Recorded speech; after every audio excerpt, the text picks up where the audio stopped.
I am Jessica Martinez, and what happened at my senior prom 3 years ago didn't just break my heart, it saved my life in ways I never could have imagined. I thought losing my boyfriend to my own sister was the worst betrayal I'd ever face, but discovering the truth about who he really was turned out to be the most terrifying and liberating experience of my 18-year-old existence. Growing up as the older sister in the Martinez household felt like living in a house of mirrors where every reflection showed my younger sister Sofia looking more beautiful, more charming, and somehow more deserving of love than I ever could be. Before we jump back in, tell us where you're tuning in from, and if this story touches you, make sure you're subscribed, because tomorrow, I've saved something extra special for you. Our modest ranch-style home in Riverside, California, with its terracotta roof tiles and drought-resistant landscaping, housed what appeared to be the perfect American family from the outside. My parents Miguel and Rosa Martinez, both 45 and hardworking, had immigrated from Mexico before I was born, building a life centered around family values and the American dream. The dynamic between Sofia and me had been established early and remained unchanged throughout our childhood. At 16, Sofia possessed the kind of effortless beauty that made strangers turn their heads on the street.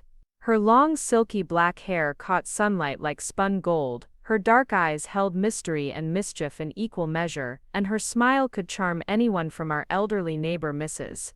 Chen to the stern principal at our high school.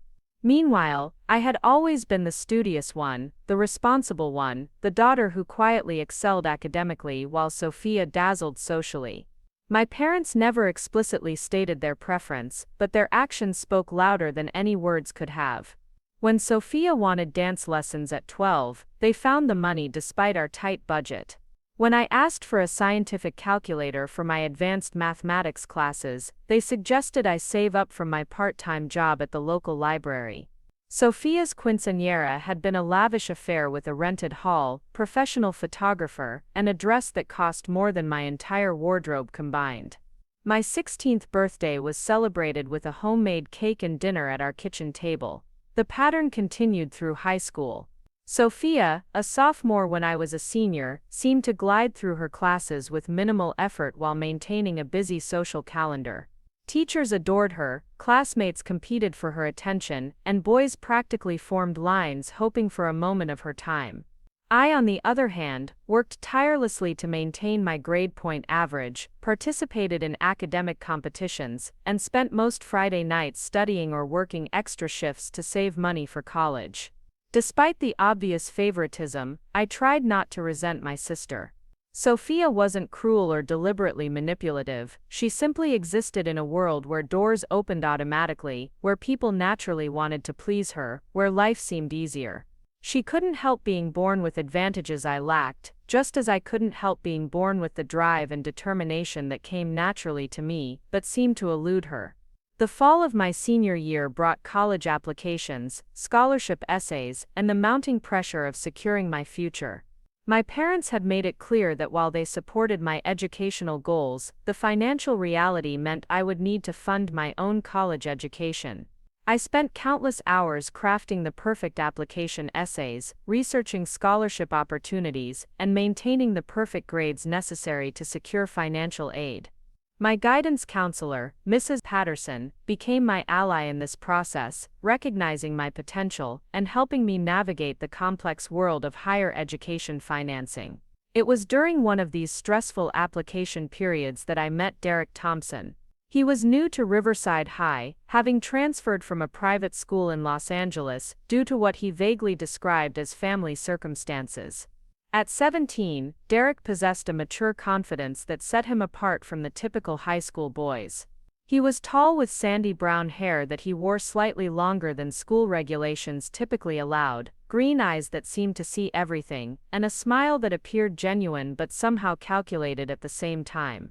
Derek's arrival at our school created quite a stir, particularly among the junior and senior girls who immediately recognized him as prime dating material. He drove a black BMW that looked expensive and always seemed to have money for lunch, coffee dates, and the kind of casual spending that most of us could only dream about. When he asked to borrow my notes from advanced placement history during his second week at school, I was flattered but suspicious. Boys like Derek Thompson didn't typically notice girls like me. Our first study session took place in the library after school, ostensibly to help him catch up on the coursework he'd missed during his transfer. I arrived prepared with color-coded notes, highlighted textbooks, and a carefully planned tutoring agenda. Derek arrived with charm, genuine interest in the subject matter, and questions that revealed a sophisticated understanding of historical patterns and political motivations that surprised me. He wasn't just another pretty face coasting on family money and natural charisma. As we worked through the material, Derek asked thoughtful questions about my college plans, my career goals, and my perspective on various historical events we were studying. He listened intently when I explained my dream of becoming a forensic accountant, a field that combined my love of mathematics with my fascination for solving puzzles and uncovering truth. Most people glazed over when I mentioned forensic accounting, but Derek's eyes lit up with what seemed like genuine interest. Over the following weeks, our study sessions became regular occurrences. Derek was an excellent student who genuinely seemed to enjoy learning, but I began to suspect he didn't need as much help as he claimed. His questions were too sophisticated, his understanding too nuanced for someone who was supposedly struggling to catch up. When I mentioned this observation, he laughed and admitted he found our conversations more intellectually stimulating than anything happening in his other classes. The first time Derek asked me out on an actual date, I assumed he was joking. We were in the library, surrounded by AP history textbooks and my meticulously organized notes, when he casually suggested we continue our discussion about the economic factors leading to World War II over dinner at Romano's, an upscale Italian restaurant downtown. I stared at him for a full 30 seconds, waiting for the punchline or the revelation that this was some elaborate prank orchestrated by his new friends. When neither materialized, I found myself saying yes, despite every rational instinct telling me this was too good to be true. Boys like Derek Thompson didn't date girls like Jessica Martinez. We existed in different social stratospheres, different economic brackets, different worlds and time. Yet there he was, picking me up in his BMW, opening car doors, and treating me like I was the most fascinating person he'd ever met. Our first date exceeded every expectation I hadn't dared to have. Derek was attentive, intelligent, and genuinely interested in my thoughts and opinions. He asked about my family, my goals, my fears, and my dreams with the kind of focused attention I'd never experienced from anyone, especially not a teenage boy. When I mentioned my part-time job at the library, he didn't seem embarrassed or judgmental. When I explained my scholarship applications and college financial concerns, he listened without trying to minimize my struggles or offer solutions that required resources I didn't have. The conversation flowed naturally, from academic subjects to personal interests to philosophical discussions about justice, truth, and the importance of following ethical principles even when it was difficult. Derek spoke passionately about the value of doing the right thing regardless of personal cost, about the importance of standing up to corruption and abuse of power. His maturity and moral conviction impressed me, even as some part of my mind wondered why someone his age spoke with such authority about complex ethical dilemmas. By the time Derek walked me to my front door that evening, I was thoroughly smitten and completely confused. This sophisticated, thoughtful, attractive boy seemed genuinely interested in me, Jessica Martinez, the girl who spent Friday nights studying and working part-time jobs to save for college. It felt like a fairy tale, which should have been my first warning that something wasn't quite right. Our relationship developed quickly over the following months. Derek integrated seamlessly into my daily routine, walking me to classes, eating lunch together, and continuing our evening study sessions that gradually became more about conversation and connection than academic work. He met my parents, who were initially skeptical of any boy wealthy enough to drive a BMW, but were eventually charmed by his respectful demeanor and apparent genuine affection for their daughter. Sofia, predictably, was immediately interested in Derek. She found excuses to interrupt our study sessions, lingered around the kitchen when he came to pick me up for dates, and made subtle comments about how unusual it was for someone like him to be dating someone like me. Her observations stung because they echoed my own insecurities, but Derek seemed immune to Sofia's considerable charms, focusing his attention exclusively on me. This pattern continued through the winter months of my senior year. Derek and I became the couple that everyone at school talked about, not because we were particularly dramatic or public with our affection, but because we seemed so unlikely. The academic overachiever and the mysterious new student with money. The girl who worked after school, and the boy who never seemed to have any financial constraints. The responsible daughter and the charming outsider. As winter turned to spring, prom preparations began dominating conversations throughout the school. Derek asked me to prom during one of our library study sessions, presenting the invitation with the same thoughtful consideration he brought to everything else in our relationship. He'd researched the theme, the venue, and even suggested we coordinate our outfits in a way that would complement each other, without being overly matchy. It was perfect, romantic, and everything I'd dreamed of but never expected to experience. Prom dress shopping with my mother was both exciting and stressful. Our budget was limited, and every dress I tried on reminded me of the financial constraints that governed most aspects of my life. After visiting several stores and trying on dozens of dresses that were either too expensive or unflattering, we found a beautiful emerald green gown at a consignment shop. The dress was elegant, sophisticated, and within our price range, but I couldn't shake the feeling that Sofia would somehow outshine me, despite not even attending prom. Derek's enthusiasm about prom seemed genuine and infectious. He showed me pictures of the limousine he'd rented, discussed dinner reservations at an expensive restaurant, and even asked my opinion about the corsage he planned to order. His attention to detail and obvious excitement made me feel special in ways I'd never experienced before. For the first time in my life, I was the sister with the boyfriend, the sister with the exciting plans, the sister someone wanted to celebrate. The week before prom, Derek's behavior began to change in subtle ways that I initially attributed to normal pre-event stress. He seemed more distracted during our conversations, frequently checking his phone and occasionally stepping away to take calls he described as family-related. His usual punctuality became inconsistent, and twice he canceled our planned study sessions with last-minute apologies about urgent family matters that required his immediate attention. When I asked about these family issues, Derek provided vague explanations about his father's business dealings and complicated legal matters that he preferred not to discuss in detail. His reluctance to share made sense, given our relatively new relationship, but something about his demeanor suggested these weren't typical family problems. He seemed worried in a way that went beyond normal teenage concerns about grades, college, or social drama. 3 days before prom, Derek appeared at my locker with an expression I'd never seen before. He looked tired, stressed, and somehow older than his 17 years. When I asked what was wrong, he pulled me into an empty classroom and closed the door behind us. For a moment, I thought he was going to break up with me, that whatever family crisis he was dealing with required him to end our relationship.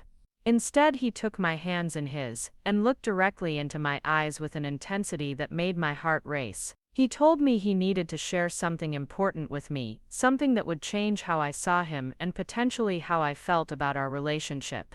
The seriousness in his voice made me prepare for the worst possible news. Was he moving away? Was he sick? Had he lied about his age or his background? What Derek told me that day was both more and less shocking than anything I could have imagined. He explained that his family wasn't just dealing with ordinary legal problems. His father was involved in what Derek described as complicated business dealings that had attracted the attention of federal investigators. He didn't provide specific details, but he made it clear that the situation was serious enough that it might affect his ability to maintain his current lifestyle, or even continue attending school in Riverside. The revelation explained so much about Derek's mysterious background, his family's apparent wealth, his transfer from private school, and his recent distracted behavior. It also raised questions about what kind of business dealings would attract federal attention, and what Derek's role, if any, might be in whatever was happening with his family. Preparing and narrating this story took us a lot of time, so if you are enjoying it, subscribe to our channel, it means a lot to us.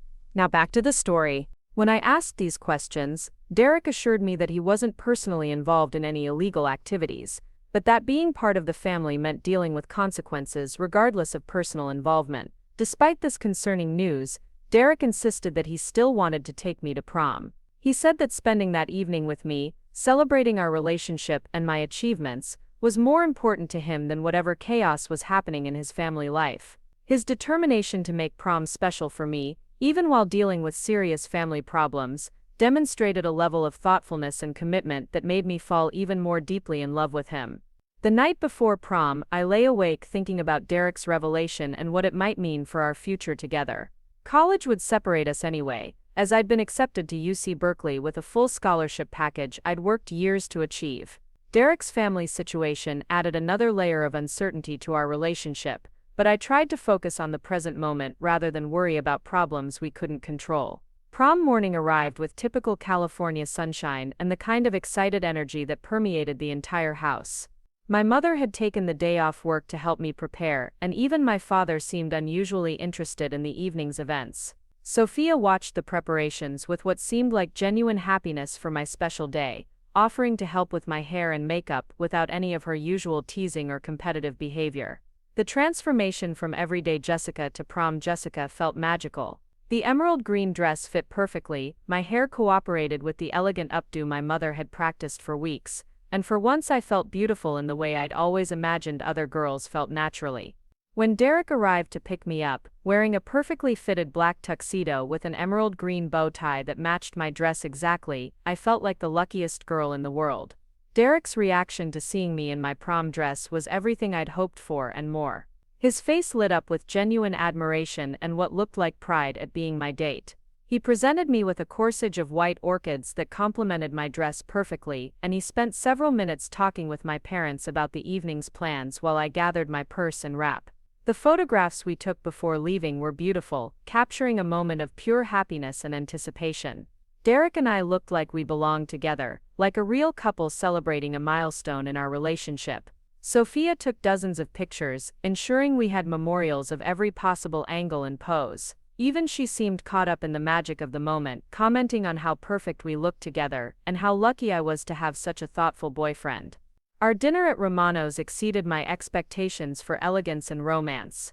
Derek had requested a private corner table with a view of the city lights, and he'd somehow arranged for the restaurant to serve my favorite dessert, despite it not being on the regular menu. Throughout the meal, he was attentive, charming, and focused entirely on making the evening perfect for me. We talked about prom expectations, college plans, and memories from the past months of our relationship. As we prepared to leave for the actual prom venue, Derek received a phone call that he initially tried to ignore. When it rang for the third time, he apologized and stepped outside to take it, leaving me alone at the table with my thoughts and growing sense that something was about to change. Through the restaurant's large windows, I could see Derek pacing on the sidewalk, his body language suggesting stress and urgency that contradicted the relaxed evening we'd been enjoying. When Derek returned to the table, he looked pale and shaken. He sat down heavily, reaching for my hands across the table with an expression that immediately made my stomach clench with anxiety. He told me that the phone call had been from his father, informing him that the family situation had escalated significantly. Federal agents had been to their house that afternoon, and Derek needed to return home immediately after prom to deal with what he described as a crisis that could no longer be postponed. The news cast a shadow over what had been a perfect evening, but Derek insisted we continue with our prom plans. He said he didn't want his family's problems to ruin the night we'd both been looking forward to for months. His determination to prioritize my happiness over his own stress was both touching and concerning. I suggested we skip prom and deal with whatever crisis was developing, but Derek refused to consider cutting our evening short. We arrived at the prom venue, the historic Riverside Hotel ballroom, transformed with twinkling lights, elegant draping, and a professional DJ who had already filled the dance floor with our classmates. The scene was magical, exactly what I'd imagined prom would be like, but Derek's distraction was becoming more obvious despite his efforts to focus on the celebration. We found our assigned table, shared with 3 other couples from our advanced placement classes, and tried to settle into the normal rhythm of prom activities. Derek made conversation with our table mates, complimented my friends on their dresses, and even managed to laugh at the silly jokes that always emerged from group dynamics at formal events. But I could see the tension in his shoulders, the way he kept checking his phone, and the forced quality of his smiles. Our first dance was to a slow song that had become our song over the months of our relationship. As we swayed together on the dance floor, surrounded by our classmates in the magical atmosphere of prom night, Derek whispered apologies for being distracted and promises that everything would work out fine. He held me closer than usual, as if trying to memorize the moment or perhaps trying to hold on to something he knew was about to slip away. The evening progressed with typical prom activities, group photos, silly dance contests, conversations with classmates we rarely talked to during regular school days, and the general atmosphere of celebration and nostalgia that marks the end of high school. Derek participated in everything with apparent enthusiasm, but I could sense an underlying current of anxiety that grew stronger as the night progressed. Around 10 o'clock, during a break between dance sets, Derek stepped outside to take another phone call.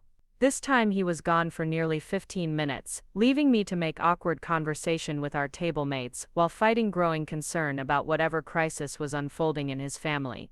When he returned, his face was pale and his hands were shaking slightly, though he tried to hide his distress behind a smile that didn't quite reach his eyes. The transformation in Derek's demeanor was subtle but unmistakable to someone who had spent months learning to read his expressions and body language. He became more physically affectionate, holding my hand constantly, keeping his arm around my waist, and frequently telling me how beautiful I looked and how much the evening meant to him. It felt like he was trying to cram a lifetime of romantic moments into one night, which should have been romantic but instead felt desperate and sad. As the evening wound down and our classmates began making plans for after-prom parties and hotel gatherings, Derek suggested we leave early. He said he wanted to spend some quiet time together before the reality of his family situation intruded on our perfect evening. I agreed, partly because I was exhausted from the emotional tension and partly because I wanted to be supportive during whatever crisis he was facing. We drove through Riverside's quiet neighborhoods, talking softly about the evening's highlights and avoiding discussion of whatever problems awaited Derek at home. He seemed reluctant to end our time together, driving slowly and taking the longest possible route back to my house.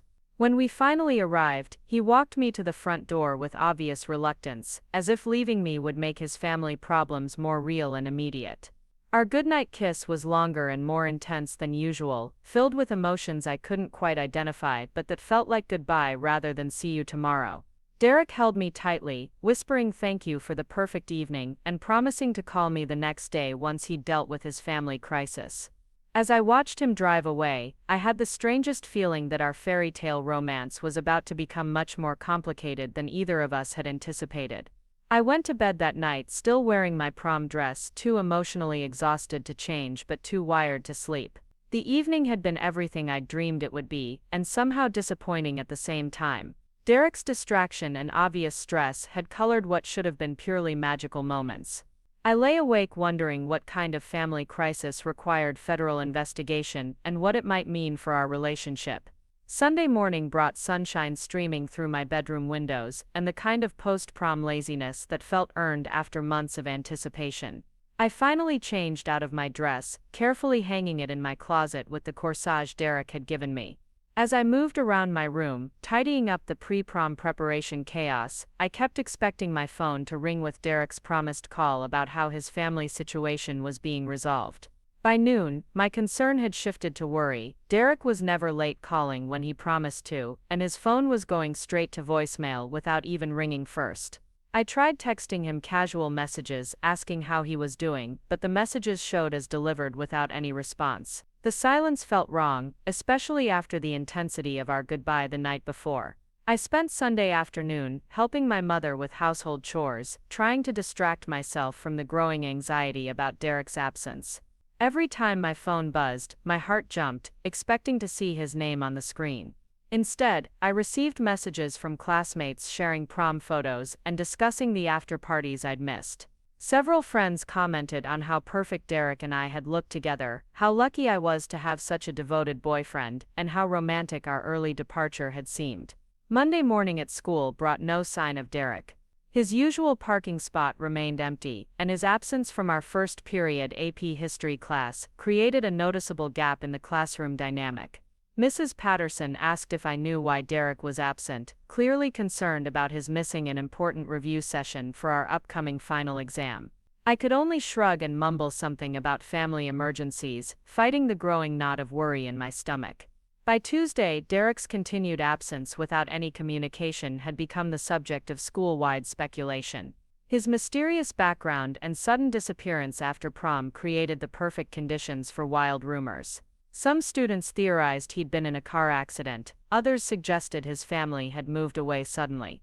A few cruel voices implied he'd used me for prom and then discarded me for someone more suitable to his social status. The worst part was having no information to counter any of these theories. Derek's phone remained unreachable. The school office claimed they had no updated contact information for his family. Even his BMW, which had been a constant presence in the student parking lot, was nowhere to be seen. It was as if Derek Thompson had simply vanished from existence, leaving behind only memories and unanswered questions.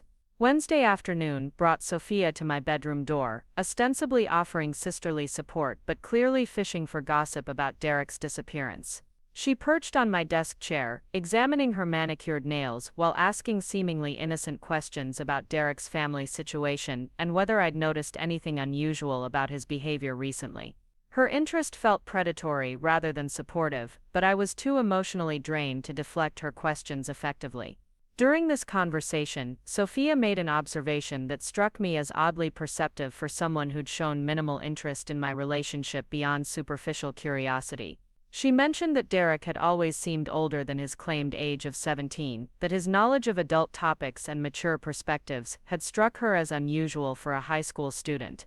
When I asked what made her think that, she shrugged and said something about the way he'd talked to our parents, with a confidence and worldliness that seemed beyond his years. Thursday brought the first concrete information about Derek's situation, though it came from an unexpected source. I was shelving returns at the library after school when Mrs. Chen, our elderly neighbor, approached me with a concerned expression. She'd been walking her small dog past the Thompson house when she'd observed what she described as significant activity early Sunday morning. Several dark SUVs had been parked in the driveway, and she'd seen people in business suits carrying boxes from the house to the vehicles. Mrs. Chen's description sounded ominous, though she was careful to emphasize that she hadn't been deliberately spying and couldn't be certain about what she'd witnessed. She'd simply been curious about the unusual level of activity at a house that had always been quiet. Her information suggested that whatever crisis Derek had been dealing with had indeed escalated significantly, potentially explaining his sudden disappearance from school and from my life. That evening, I made a decision that felt both desperate and necessary. I drove to Derek's neighborhood, hoping to find some evidence of what had happened, or perhaps discover that the situation wasn't as dramatic as Mrs. Chen's observations had suggested. The Thompson house sat on a quiet cul-de-sac lined with similar upscale homes, all featuring manicured lawns and expensive cars in their driveways. The Thompson house looked abandoned. The driveway was empty, no lights were visible through any windows, and the general atmosphere suggested vacancy rather than temporary absence. I parked across the street and sat in my car for nearly an hour, hoping to see some sign of life or activity.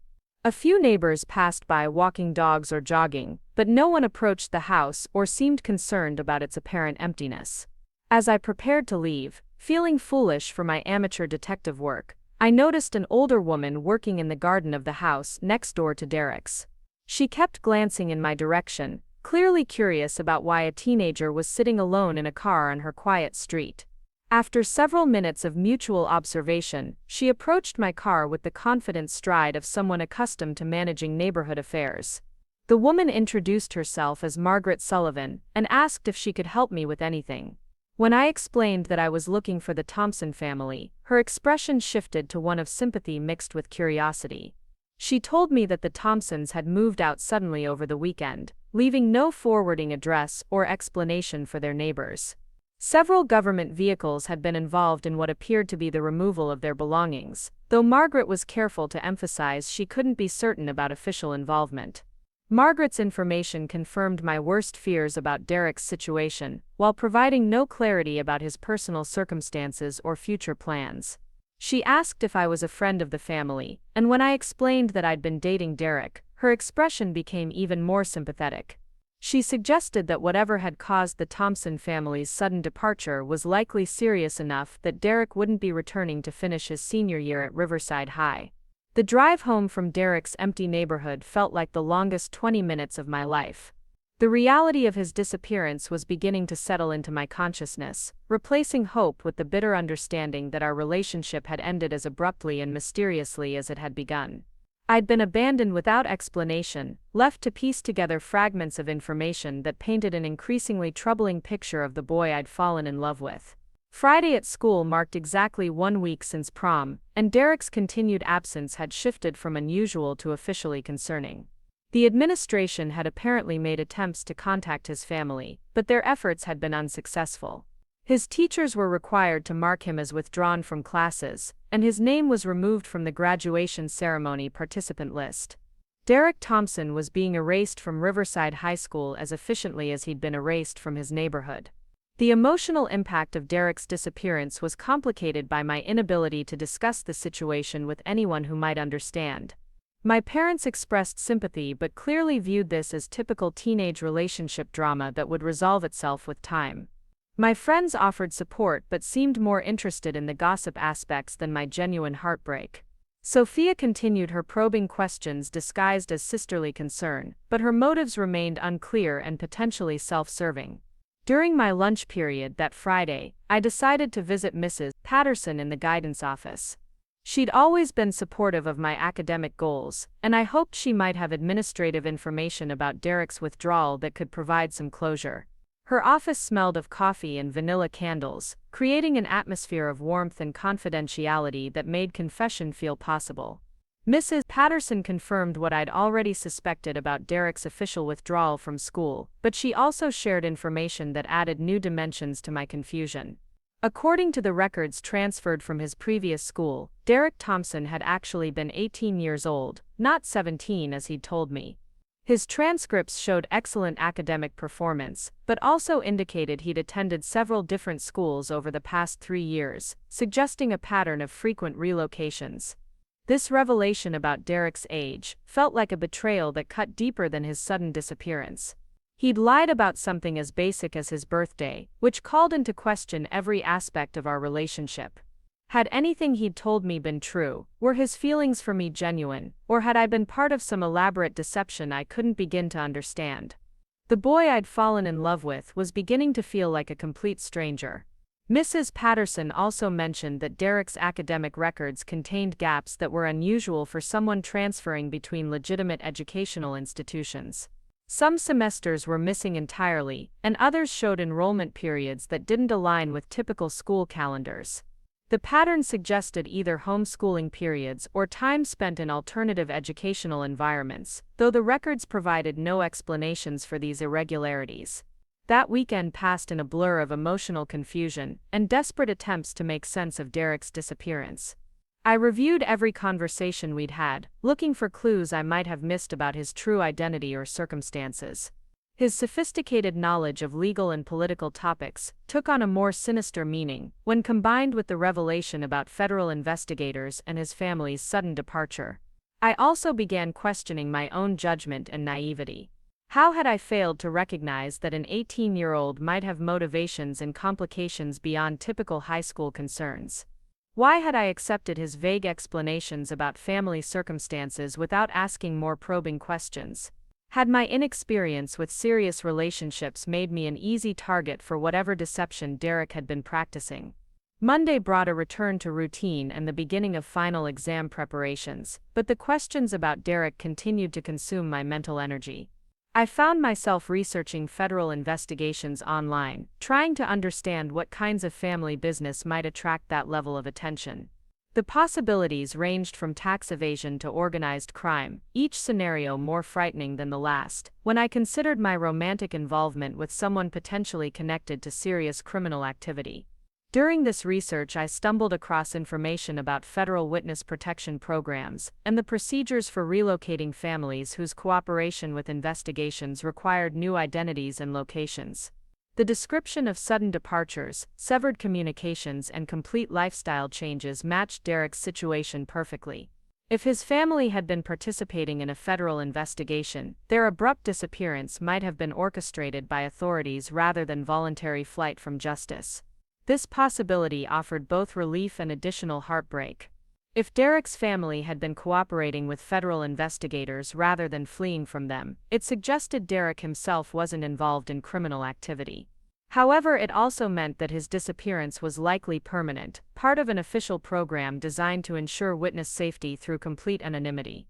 I would never see him again, never receive explanations about our relationship, and never gain closure about the most intense romantic experience of my teenage life. Tuesday afternoon brought Sofia to my room again, this time with information that immediately captured my full attention. She'd been talking to friends at school about Derek's disappearance, and one of her classmates claimed to have seen someone matching Derek's description at a shopping mall in Anaheim over the weekend. The sighting was brief and from a distance, but the girl was certain she'd recognized Derek's distinctive walk and hair color. The possibility that Derek was still in Southern California, accessible and potentially willing to provide explanations about his disappearance, reignited hope I'd been trying to suppress. If he was in Anaheim, less than 2 hours from Riverside, perhaps his situation wasn't as permanent or dramatic as I'd assumed. Maybe the federal investigation had been resolved, allowing his family to remain in the area under different circumstances. Sofia offered to drive to Anaheim with me to investigate this potential sighting, claiming sisterly solidarity and concern for my emotional well-being. Her sudden helpfulness surprised me, as she'd never previously shown interest in supporting my relationships or personal problems. When I asked why she wanted to help, she shrugged and said she felt guilty for not being more supportive during Derek's absence and wanted to make amends for her previous teasing about our unlikely pairing. Wednesday after school, Sofia and I drove to the Anaheim shopping complex, where Derek had allegedly been spotted. The mall was enormous, filled with hundreds of stores and thousands of shoppers, making the prospect of finding one specific person seem impossibly optimistic. We spent 3 hours walking through corridors, checking every store and restaurant, hoping to catch a glimpse of Derek's familiar silhouette or overhear his distinctive voice in conversation. Our search proved fruitless, but the experience of actively looking for Derek felt therapeutic rather than disappointing. Sofia was surprisingly good company during our investigation, offering encouragement when I began to feel hopeless, and suggesting strategic approaches to covering the most ground efficiently. Her behavior was so uncharacteristically supportive that I began to wonder if Derek's disappearance had affected her more than she'd initially let on. On the drive home from Anaheim, Sofia asked detailed questions about my relationship with Derek that seemed to go beyond casual curiosity. She wanted to know about our conversations, our shared interests, and particularly our discussions about future plans and college goals. Her questions felt oddly focused, as if she were gathering specific information rather than simply offering sisterly support. When I asked why she was so interested in these details, she claimed she was trying to understand what had made Derek special enough to cause such obvious heartbreak. Thursday brought another piece of the puzzle, this time from an unexpected source at school. Jake Morrison, a classmate from my AP Government class, approached me during lunch with information about Derek that he'd hesitated to share earlier. Jake's father worked for a federal agency that he preferred not to name specifically, and he'd overheard phone conversations that mentioned the Thompson case in connection with a significant financial fraud investigation. According to Jake's limited information, the Thompson family had been involved in providing information about investment schemes that had defrauded numerous victims of substantial amounts of money. The family's cooperation with federal investigators had resulted in successful prosecutions, but it had also necessitated their relocation for safety reasons. Derek's sudden disappearance wasn't punishment or flight from justice, but protection from potential retaliation by people who'd lost money due to his family's testimony. This information provided context that made Derek's behavior during our last weeks together more understandable. His increasing anxiety, frequent phone calls, and obvious stress about family problems all aligned with the pressure of participating in a federal investigation. His determination to make prom perfect for me despite his personal crisis demonstrated genuine affection rather than calculated manipulation. He'd been saying goodbye, knowing our relationship couldn't survive his family's entry into witness protection. Jake's revelation also explained Derek's sophisticated understanding of legal and political topics, his mature perspective on ethical dilemmas, and his passionate speeches about doing the right thing regardless of personal cost. He'd been living through a real-world example of those principles, watching his family sacrifice their normal life to ensure justice for fraud victims. His philosophical discussions with me had been processing his own moral conflicts about loyalty, responsibility, and truth. That evening, I sat in my room surrounded by reminders of my relationship with Derek, finally able to construct a narrative that made sense of his mysterious background and sudden disappearance. The corsage from prom had dried and darkened, but I'd kept it as a memorial to what had been the most romantic night of my life. Our study notes were still scattered across my desk, evidence of months of intellectual connection that had been genuine despite the deceptive circumstances. I wrote Derek a letter that night, knowing I had no way to deliver it but needing to express the emotions I'd been carrying since his disappearance. I told him I understood why he'd had to leave without explanation, that I didn't blame him for the lies about his age and background, and that I hoped he was safe wherever the federal authorities had relocated his family. I also told him that our relationship had been the most meaningful experience of my high school years, regardless of how it had ended. Friday marked 2 weeks since Derek's disappearance, and I'd finally reached a place of acceptance about the permanent nature of our separation. The mystery of his identity and circumstances had been largely resolved, thanks to information from Mrs. Patterson, Jake, and my own research. Derek Thompson, whatever his real name might be, had been a genuine person caught in extraordinary circumstances that required sacrificing personal relationships for family safety and legal cooperation. Over the weekend, I began the process of emotional recovery and refocusing on my immediate future. College applications had been submitted months earlier, but scholarship interviews and final academic preparations still required attention. My grades had suffered slightly during the weeks of worry about Derek, but not enough to jeopardize my educational plans. I was still on track to attend UC Berkeley in the fall with full financial support, pursuing the forensic accounting degree that would allow me to solve mysteries and uncover truth professionally. Sofia continued to be unusually supportive during this period, helping with household chores that were normally my responsibility, and offering to drive me places when I seemed too emotionally drained to handle routine errands. Her transformation from competitive sister to concerned ally was so dramatic that it almost overshadowed my heartbreak about Derek. I began to appreciate having someone in my family who seemed to understand and validate my feelings about losing my first serious relationship. Monday of the third week brought news that would have been devastating 2 weeks earlier, but felt manageable given my new understanding of Derek's situation.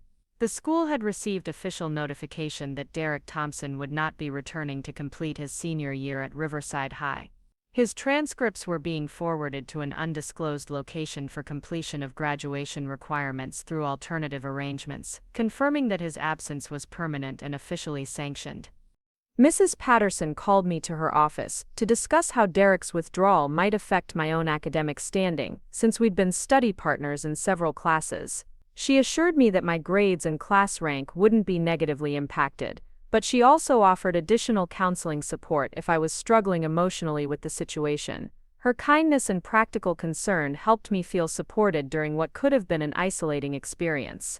That afternoon, Sofia surprised me with an invitation to attend a movie with some of her friends, claiming she thought I needed distraction and social interaction beyond our family circle. The invitation felt like olive branch, an acknowledgement that we could be allies rather than competitors despite our different personalities and social circles.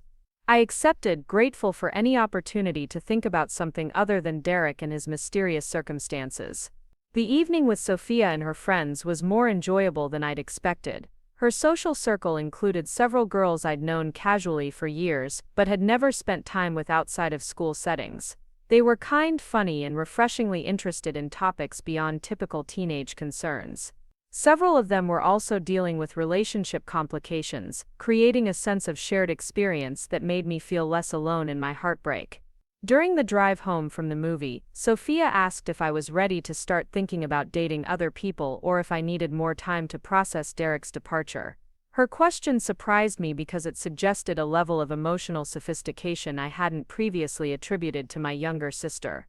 When I admitted I wasn't ready to consider dating anyone else, she nodded understanding and said she'd suspected as much, given how obviously in love I'd been.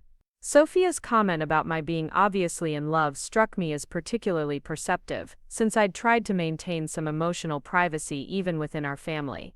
When I asked how she'd known about the depth of my feelings for Derek, she smiled and said it had been apparent in everything from my improved mood over the previous months to the way I'd lit up whenever he'd called or visited. She'd been watching our relationship more closely than I'd realized, perhaps learning something about love through observation of my experience. Wednesday brought an unexpected phone call that temporarily reignited my hope about Derek's situation. A woman claiming to be calling from Derek's mother asked to speak with me, saying she had information about Derek that she thought I deserved to know. My hands shook as I took the call, wondering if Derek had somehow found a way to communicate with me despite the restrictions of his family's situation.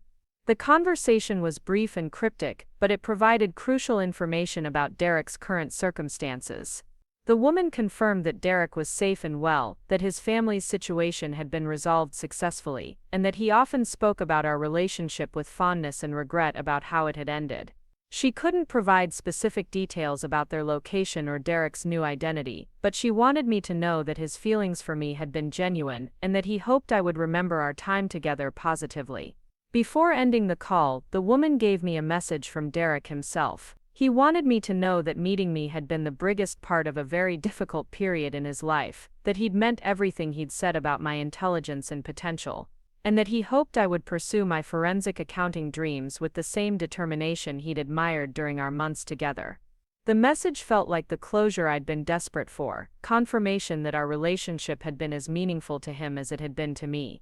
After hanging up, I realized the woman had never actually identified herself as Derek's mother, and her voice hadn't sounded familiar from the few times I'd spoken to Mrs. Thompson during Derek's visits to our house. The call could have been from anyone with information about Derek's situation, perhaps a federal agent or victim services coordinator, tasked with helping families maintain some connection to their previous lives. Regardless of the caller's identity, the message felt authentic and provided the emotional resolution I'd been seeking. That evening, I shared the news about Derek's phone call with my family during dinner. My parents expressed relief that Derek was safe and that I'd received some explanation for his disappearance, though they were clearly concerned about the circumstances that had required such dramatic protective measures. Sofia listened intently to my description of the call, asking detailed questions about what the woman had said and how Derek's message had been phrased. Later that night, Sofia came to my room with what she described as a confession that had been weighing on her conscience. She admitted that she'd been more affected by Derek's disappearance than she'd previously acknowledged, not because of any romantic interest in him, but because she'd realized how much happiness he'd brought into my life. Watching me suffer through his absence had made her understand how important genuine connection could be, and how painful it was to lose someone who truly understood and appreciated you. Sofia's admission surprised me because it suggested an emotional depth I'd never recognized in her before. She'd always seemed to navigate relationships easily, attracting attention and affection without apparent effort. The idea that she might envy the intensity of my connection with Derek, despite the pain of losing him, gave me a new perspective on our sisterly dynamic. Perhaps her advantages in beauty and charm didn't protect her from loneliness or the desire for meaningful relationships. As May turned toward June and graduation preparations intensified, I found myself able to think about Derek with gratitude rather than only sadness. Our relationship had lasted only a few months, but it had taught me what genuine intellectual and emotional connection felt like. I'd learned that I was capable of inspiring devotion in someone sophisticated and mature, that my academic interests and serious personality could be attractive rather than off-putting, and that love could exist even in complicated circumstances. The experience had also introduced me to the reality that life contained mysteries and complications beyond typical teenage concerns. Derek's family situation had exposed me to concepts like federal investigations, witness protection, and the personal costs of pursuing justice. These insights seemed relevant to my future career in forensic accounting, where I'd likely encounter similar intersections of personal relationships and legal complexities. My grades recovered completely by the end of May, and my class rank remained high enough to ensure all my scholarship opportunities stayed intact. The brief academic struggle during Derek's disappearance had taught me that I was more resilient than I'd realized, capable of handling emotional crisis without completely derailing my educational goals. This realization increased my confidence about managing future challenges during college and beyond. Graduation week arrived with the typical mixture of excitement and nostalgia that marks the end of high school. Derek's name appeared in the commencement program as a member of our class, though everyone understood he wouldn't be attending the ceremony. Seeing his name in print felt like a final acknowledgement of his brief but significant presence in our school community and in my life. The graduation ceremony itself was beautiful, held outdoors on the school's athletic field under warm June sunshine. As I walked across the stage to receive my diploma, I thought about Derek and wondered if he was completing his own graduation requirements somewhere under his new identity. I hoped he was pursuing his own educational goals with the same determination he'd encouraged in me during our months together. Sofia attended my graduation with the rest of our family, cheering loudly when my name was announced and taking dozens of photos to commemorate the occasion. Her enthusiasm felt genuine rather than performative, another indication of how our relationship had evolved during the difficult weeks following Derek's disappearance. She'd become a true ally and source of support rather than just a competitive sibling. After the ceremony, as we gathered for family photos and celebration dinner, I realized that Derek's impact on my life extended beyond our romantic relationship. He'd taught me to value my own intelligence and potential, to expect intellectual partnership in relationships, and to pursue my goals with confidence regardless of others' expectations. These lessons would serve me well during college and throughout my career, making our brief time together a foundation for future growth, rather than simply a painful memory. That night, I packed the corsage from prom into my memory box, along with our study notes, a few photos and the letter I'd written but never sent. These items would move with me to Berkeley, reminders of my first real love and the mysterious circumstances that had both brought us together and torn us apart. Derek Thompson, whatever his real name, had changed my life in ways I was still discovering, and I was grateful for the experience despite its complicated ending. The summer before college passed quietly, filled with preparation for my new life at UC Berkeley and the gradual acceptance that Derek was truly gone forever. I worked extra hours at the library, saved money for textbooks and dormitory necessities, and slowly began to envision a future that didn't revolve around the mystery of his disappearance. Sofia had become an unexpected source of strength during this transition, helping me pack and offering surprisingly mature advice about starting fresh in a new environment. August brought orientation week at Berkeley, and with it the overwhelming excitement of beginning my forensic accounting program. The campus buzzed with nervous energy as thousands of new students navigated dormitory assignments, class registrations, and the complex social dynamics of college life. My roommate Amanda Chen was a pre-law student from San Francisco, whose quiet intensity reminded me of my own academic focus. We bonded quickly over our shared commitment to justice-related careers and our mutual preference for studying over partying. The first semester flew by in a blur of challenging coursework, new friendships, and the gradual construction of an identity separate from my high school experiences. My professors were impressed with my analytical skills and attention to detail, qualities that served me well in courses covering financial analysis, auditing principles, and forensic investigation techniques. For the first time in my life, I was surrounded by people who shared my intellectual curiosity and understood my career aspirations without explanation or justification. During my second semester, I enrolled in a criminology elective that explored the intersection of financial crimes and federal investigations. The professor, Dr. Elizabeth Martinez, was a former FBI forensic accountant who brought real-world experience to theoretical concepts. Her lectures on money laundering, investment fraud, and witness protection programs resonated with personal significance that I couldn't share with my classmates, but that deepened my understanding of Derek's family situation. One afternoon in March, Dr. Martinez presented a case study involving a Ponzi scheme that had defrauded investors of over $50 million. The investigation had required cooperation from family members of the perpetrators, people who'd been unknowingly benefiting from illegal activities, but who'd ultimately chosen to assist federal prosecutors, despite personal costs. As she described the challenges faced by these cooperating witnesses, I felt a familiar ache of recognition and wondered if Derek's family had faced similar moral dilemmas. After class, I lingered to ask Dr. Martinez about the emotional impact on family members who discovered their comfortable lifestyle was built on criminal activity. She studied my face with the keen observation skills of someone trained to detect deception and hidden motivations. Her response was thoughtful and compassionate, acknowledging the trauma experienced by innocent family members who must choose between loyalty and justice. She also mentioned that many of these families, particularly those with teenage children, struggled with the complete lifestyle changes required by witness protection. Spring semester brought an internship opportunity with a prestigious accounting firm in San Francisco that specialized in forensic investigations. The work was challenging and rewarding, involving analysis of complex financial records to uncover evidence of embezzlement, fraud, and money laundering.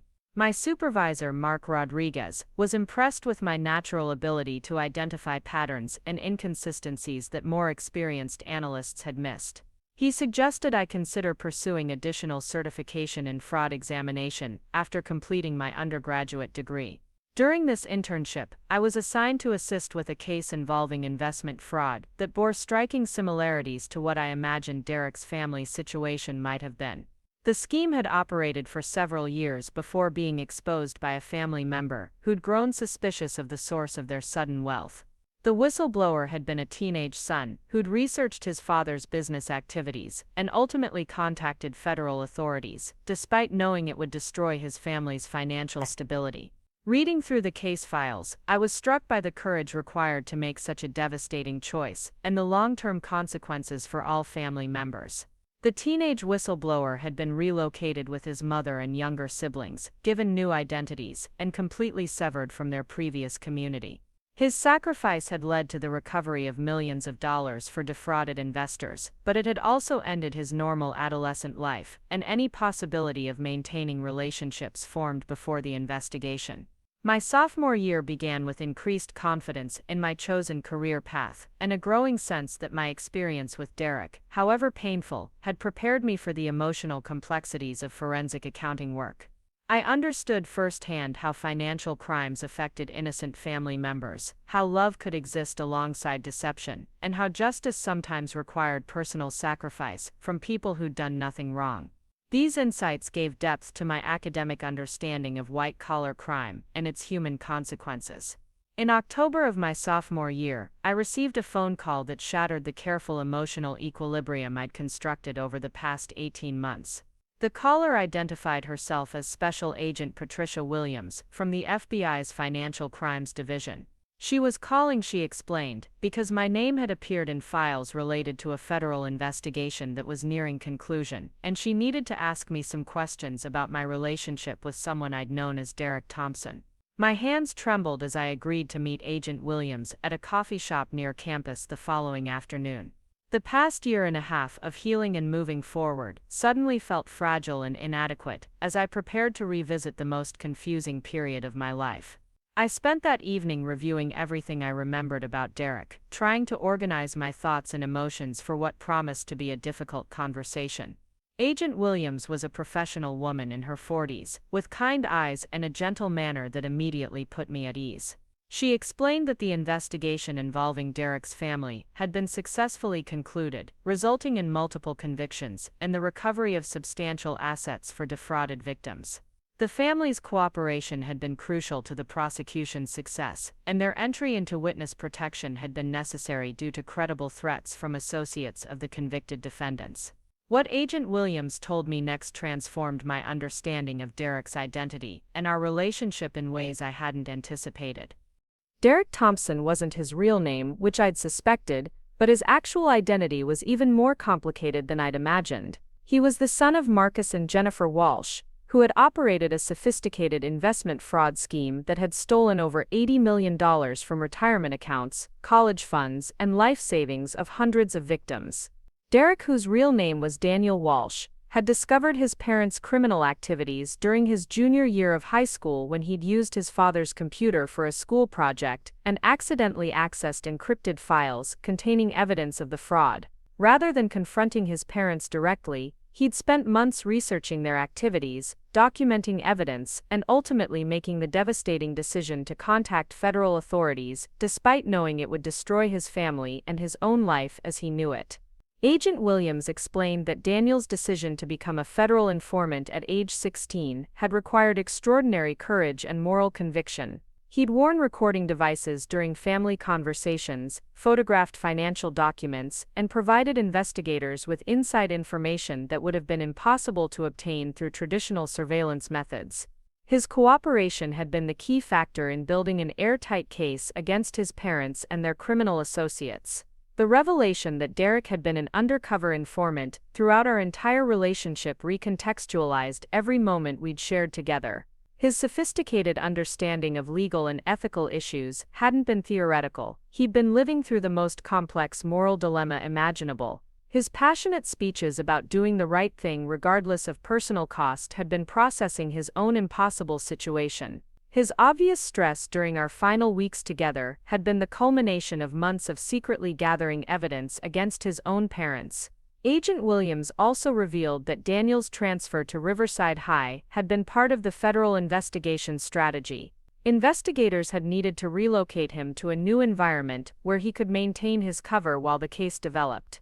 His enrollment in advanced classes and his academic performance had been genuine, but his presence at our school had been orchestrated to support the investigation rather than resulting from normal family circumstances. Learning that our meeting and relationship had been essentially arranged by federal investigators felt like a betrayal that cut deeper than Derek's initial disappearance. Had his interest in me been genuine, or had I been selected as an appropriate girlfriend to help maintain his cover identity? Agent Williams seemed to understand my distress and quickly assured me that Daniel's feelings for me had been completely authentic, that investigators had been concerned about his emotional attachment, potentially compromising the investigation. According to Agent Williams, Daniel had frequently expressed worry about how the investigation's conclusion would affect me, and he'd specifically requested that I be informed about the true circumstances once it was safe to do so. His concern for my emotional well-being and his desire for me to understand the reality of his situation had convinced investigators that his feelings were genuine rather than part of his cover identity. Agent Williams handed me an envelope that Daniel had prepared for me before entering witness protection. Inside was a handwritten letter explaining his situation in his own words, along with a photograph of us from prom night that he'd somehow managed to keep despite the restrictions of his relocation. The letter was several pages long, filled with apologies, explanations, and expressions of love that I'd never expected to receive. Reading Daniel's letter in the coffee shop, with Agent Williams sitting quietly across from me, was one of the most emotional experiences of my life.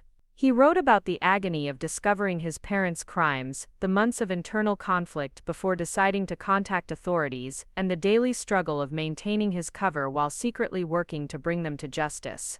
He described how meeting me had been the one bright spot during the darkest period of his life, how my integrity and moral strength had reinforced his decision to do the right thing despite the personal cost. Daniel explained that he'd lied about his age because his real birthday would have made him easily identifiable to anyone investigating his background. He'd transferred schools multiple times as investigators moved him around to maintain his safety while the case developed. His family's apparent wealth had been the proceeds of their criminal activities. Money he'd known was stolen from innocent victims who'd trusted his parents with their life savings. The letter also contained details about Daniel's current circumstances that Agent Williams had been authorized to share. He was living under a new identity in a different state, completing his education through a combination of online courses and carefully supervised traditional classes. He planned to pursue a career in law enforcement or criminal justice, inspired by his experience working with federal investigators. His parents had been convicted and were serving lengthy prison sentences, but Daniel maintained supervised contact with his younger sister who'd also been relocated under witness protection. Most importantly, Daniel wrote about how our relationship had taught him that genuine connection and love were possible even in the most complicated circumstances. He credited me with showing him that integrity and intelligence were qualities worth valuing, that academic achievement and moral conviction could be attractive and inspiring. He hoped that I would pursue my forensic accounting career with the same determination he'd admired during our months together. Agent Williams allowed me to take as much time as I needed to process Daniel's letter and the implications of everything she'd revealed. The coffee shop around us buzzed with normal college student conversations about assignments, relationships, and weekend plans, creating a surreal contrast to the life-altering information I was absorbing. When I finally looked up from the letter, Agent Williams was watching me with professional compassion and genuine concern. She explained that Daniel had specifically requested that I be given the opportunity to respond to his letter if I chose to do so. Any communication would need to be routed through the FBI to maintain security protocols, but she was authorized to facilitate contact if I wanted to write back to him. The decision was entirely mine, with no pressure or expectations from the investigative team or from Daniel himself. The walk back to my dormitory felt like floating through an alternate reality where everything familiar looked the same but felt completely different. My relationship with Derek had been real after all, but it had also been far more complex and dangerous than I'd ever imagined. The boy I'd fallen in love with had been risking his life every day we were together, carrying the weight of a federal investigation while trying to maintain the pretense of normal teenage concerns. That evening, I called Sofia to share the incredible news about Derek's true identity and circumstances. Her reaction was immediate and intense, expressing amazement at the courage Daniel had shown in choosing justice over family loyalty. She also expressed anger on my behalf about the deception involved in our relationship, though she acknowledged that Daniel had been in an impossible situation with no good options for handling his feelings for me. Sofia's support during this emotional revelation was invaluable, as she helped me process the complex mixture of relief, anger, love, and grief that Daniel's letter had triggered. She pointed out that learning the truth about his circumstances actually validated the intensity of my feelings for him, proving that my instincts about his character had been correct, despite the deceptive surface details of his identity. Over the following days, I struggled with whether to write back to Daniel through the FBI's communication system. Part of me desperately wanted to tell him that I understood his choices, that I didn't blame him for the deception, and that I was proud of his courage in choosing justice over personal comfort. Another part of me worried that reopening communication might prevent me from moving forward emotionally, trapping me in a relationship that had no possibility of future development. I ultimately decided to write back, feeling that Daniel deserved to know how his revelation had affected me, and that I needed the closure of expressing my own thoughts and feelings about our complicated relationship. The letter I crafted was carefully considered, acknowledging the pain of his deception while recognizing the impossible circumstances that had necessitated it. I told him about my progress in college, my internship experiences, and how his influence had shaped my understanding of the human costs of financial crime. Most importantly, I wrote about how our relationship, despite its complicated foundation, had taught me valuable lessons about love, integrity, and moral courage that would guide me throughout my career and personal life. I thanked him for choosing to share the truth with me, even though it would have been easier and safer to let me continue believing he'd simply disappeared. His honesty, however delayed, demonstrated the same integrity that had initially attracted me to him. Agent Williams facilitated the delivery of my letter to Daniel, and later confirmed that he'd received it safely. She mentioned that he'd been deeply moved by my response and grateful for my understanding of his situation. However, she also explained that ongoing security concerns made further communication inadvisable for both our safety and his. This single exchange would need to serve as our final goodbye, a closure that was both satisfying and heartbreaking. My junior year continued with renewed focus and purpose, as understanding Daniel's true story had reinforced my commitment to forensic accounting as a tool for justice. I excelled in advanced courses covering fraud examination, financial investigation techniques, and the legal frameworks governing white-collar crime prosecution.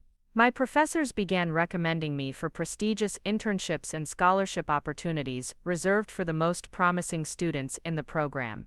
During spring semester of my junior year, I was selected for an internship with the FBI's Financial Crimes Division, working directly with forensic accountants who investigated complex fraud schemes. The irony of working for the same agency that had facilitated my relationship with Daniel wasn't lost on me, but it felt like a natural progression rather than a coincidence. My experience with financial crime's personal impact gave me insights that enhanced my professional skills and compassion for victims. The internship was challenging and rewarding, involving analysis of sophisticated money laundering operations and investment fraud schemes that affected thousands of victims. I worked alongside experienced agents and analysts who became mentors and references for my future career development. Several supervisors commented on my unusual ability to understand the human elements of financial crime, recognizing how personal experience had enhanced my professional perspective. My senior year brought job offers from multiple prestigious accounting firms and federal agencies, all recognizing my academic excellence and practical experience in forensic investigation. I ultimately accepted a position with the FBI's Financial Crimes Division, following in the footsteps of Dr. Martinez and fulfilling the career aspirations that Daniel had encouraged during our months together. The decision felt like honoring both my own goals and the memory of our complicated but meaningful relationship. Graduation day arrived with typical May sunshine and the excited energy of families celebrating their children's achievements. My parents beamed with pride as I walked across the stage to receive my degree, their immigrant dreams realized through my educational success. Sofia had driven up from Los Angeles, where she was now attending art school, to witness my commencement ceremony and celebrate the culmination of 4 years of hard work. During the graduation reception, Sofia pulled me aside for a private conversation that had clearly been weighing on her mind. She confessed that Daniel's story had inspired her to pursue a more meaningful direction with her artistic talents, focusing on social justice themes and using her visual skills to raise awareness about victims of financial crime. His example of choosing moral courage over personal comfort had influenced her decision to use her advantages for positive social impact rather than simple personal success. That summer, as I prepared to begin my FBI career, I reflected on how Daniel's brief presence in my life had shaped not only my romantic understanding but my professional identity and moral framework. Our relationship had been built on deception, but it had also been founded on genuine intellectual and emotional connection that transcended the complicated circumstances of our meeting. The lessons I'd learned about love, integrity, and justice would guide me throughout my career in pursuing truth and protecting victims of financial crime. My first assignment as an FBI forensic accountant involved investigating an investment fraud scheme that had targeted elderly victims across multiple states. As I analyzed financial records and interviewed affected families, I thought often about Daniel's courage in choosing justice over family loyalty. His example reminded me that pursuing truth sometimes requires personal sacrifice, but that protecting innocent people from financial predators was worth the professional and emotional challenges of forensic investigation work. 5 years after Daniel disappeared from my life, I received one final communication through official channels. Agent Williams, now retired, forwarded a brief message that Daniel had been authorized to send. He'd completed his education, begun working in federal law enforcement under his protected identity, and wanted me to know that our relationship continued to inspire his commitment to justice. He'd heard about my FBI career through carefully monitored channels and felt proud that we'd both chosen to dedicate our lives to protecting others from the kind of crimes his family had committed. The message also included news that his parents had been released from prison after serving their sentences, but that he'd chosen to maintain no contact with them, despite their attempts at reconciliation. His decision reinforced the moral strength I'd recognized in him years earlier, demonstrating that his commitment to justice extended beyond the immediate investigation to lifelong principles about accountability and consequences. Reading Daniel's final message in my FBI office, surrounded by case files and evidence boards documenting current investigations, felt like completing a circle that had begun with a teenage romance and evolved into professional purpose. Our love story had been brief and complicated, but it had shaped both our lives in profound ways that continued to influence our choices and commitments years later. I've never seen Daniel again, and I likely never will, given the permanent nature of witness protection and the security concerns that govern his life. But his influence on my career and personal development has been lasting and significant, proving that meaningful relationships can transcend their original circumstances and continue to provide guidance and inspiration long after they end. Today, as a senior forensic accountant with the FBI, I work cases that often involve families torn apart by financial crime, innocent victims whose trust has been betrayed, and young people forced to choose between loyalty and justice. My experience with Daniel has given me unique insight into these human dimensions of white-collar crime, helping me understand the courage required to do the right thing when personal costs are enormous. The pink piggy bank from my childhood sits on my office bookshelf now, transformed from a symbol of dismissal into a reminder of how financial security can be built through honest work and moral choices rather than criminal shortcuts. Next to it sits the dried corsage from prom night, a memorial to a love that was both deceptive and genuine, complicated and pure, brief and lastingly influential. Sometimes I wonder what might have happened if Daniel and I had met under normal circumstances, without the weight of federal investigations and family crimes complicating our connection. But I've come to believe that our unusual beginning was perfect for who we both needed to become, teaching us lessons about love, justice, and moral courage that have guided our separate but parallel paths toward lives dedicated to protecting others and pursuing truth. The story of my relationship with Derek Thompson, who was really Daniel Walsh, taught me that love can exist alongside deception, that justice sometimes requires enormous personal sacrifice, and that the most meaningful relationships are those that challenge us to become better versions of ourselves. Our brief time together was the foundation for everything I've accomplished since, proving that even complicated and painful experiences can become sources of strength and purpose when viewed through the lens of growth and service to others. Up next, you've got two more standout stories right on your screen. If this one hit the mark, you won't want to pass these up. Just click and check them out.